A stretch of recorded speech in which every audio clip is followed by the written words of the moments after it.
Morning light hit the hardwood with the precision of a stage spotlight. Kidow did not walk. He launched. He hit the floor at full extension, claws digging into the grain for traction, muscles coiling and releasing with rhythmic, calculated power. He rounded the corner of the hallway, eyes locked onto a target only he could see. A pile of folded laundry sat in his path, a static obstacle in his high-velocity trajectory. He did not deviate. He committed. He hit the mountain of fabric at top speed, his body transitioning into a fluid, controlled slide that carried him across the polished floor like a stone across ice. Socks erupted into the air, tumbling in a slow-motion arc that defied the gravity of the room. Kidow remained perfectly motionless within the chaos. He slid until his chin cleared the edge of the rug, then stopped with the suddenness of a closing vault door. Not a muscle twitched. His tail flicked once, a singular, sharp signal of victory. He held his gaze forward, scanning the horizon for the next challenge. The room was still, the laundry was scattered, and the mission was underway. He stood, shook his frame, and prepared for the next movement. Kidow exited the apartment and descended into the courtyard, where the morning yoga class sat in a silent, rigid formation. He did not hesitate. He trotted into the center of the circle, weaving between ankles and knees with calculated, rhythmic precision. He stopped dead in the center, arching his spine into a gravity-defying curve that demanded immediate attention. A participant wobbled, lost balance, and tipped over, shattering the group silence. Another reached for a phone, snapping a photo, but Kidow simply blinked, chin held high. He ignored the sudden commotion and turned toward the building stairs. Upstairs, the office was in full swing, a man gesturing at a screen filled with glowing charts. Kidow leaped onto the desk with a heavy thud, scattering papers. He trotted across the keyboard, eyes fixed on the blinking webcam light. He raised a paw and tapped the mute button, silencing the frantic voice on the display. He settled directly into the frame, tongue out, and began grooming his shoulder with the cold indifference of a celebrity at a press conference. On the screen, the boss stared, mouth agape, while the coworkers erupted into muffled laughter. Kidow did not look back. He had succeeded. Kidow turned his back on the digital chaos and leaped down to the shelf where the smart speaker sat.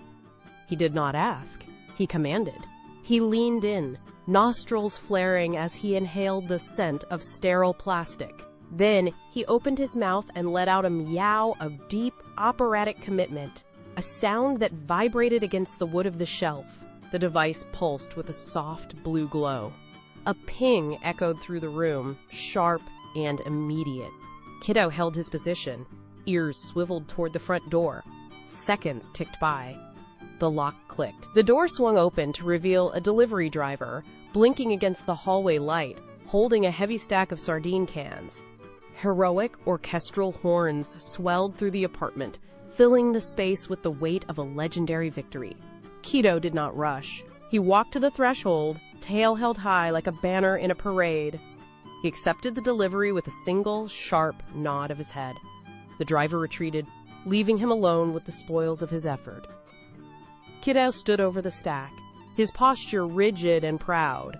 He was no longer just a resident of the apartment. He was the undisputed architect of his own feast. The room felt smaller now, entirely under his control as he turned toward the kitchen to begin his celebratory meal. Night brought a change in the air. The apartment grew dark, shadows stretching into deep, jagged shapes across the floor. Suddenly, a singular red dot flickered onto the living room wall. Kidow froze. His pupils dilated, swallowing the light. He did not blink. The dot shifted, dancing across the plaster with impossible speed.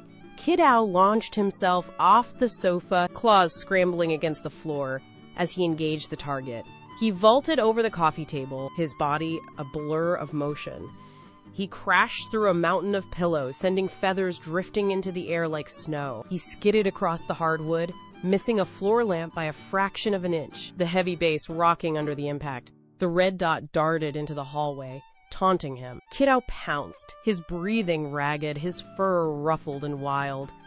He struck the wall with both front paws, desperate to pin the light to the surface. He slid down, panting, eyes wide and searching, but the light was gone. The hallway was empty. Total silence reclaimed the space. He remained pressed against the wall, muscles coiled, waiting for the enemy to return, but the darkness offered no answer. The sun returned. A single, sharp beam of light pierced the room, slicing through the stillness of the morning. It hit the silver name tag resting on his chest. A tiny, circular, red-tinted reflection bounced off the metal and landed squarely on the wall. Kidow was mid-pounce, his muscles tensed for the hunt, his claws unsheathed. He stopped. The motion died instantly. He looked at the red dot on the wall. He looked down at the metal tag on his own chest. He shifted his gaze back to the wall, then back to the tag, his head tilting in slow, agonizing increments. The realization settled into his posture. The enemy he had fought with such legendary intensity was not a ghost, not a phantom, not an intruder. It was himself. It was a trick of light and physics, a pathetic accident of geometry. He looked directly into the lens. His eyes were wide, vacant, and filled with a profound existential betrayal. The music vanished. The air went hollow. Kidow lost all tension in his spine. He did not sink. He collapsed, flopping onto the floor like a discarded rag. He stared at the ceiling, motionless, as the weight of his own foolishness anchored him to the floor. The hunt was over. The hero was finished.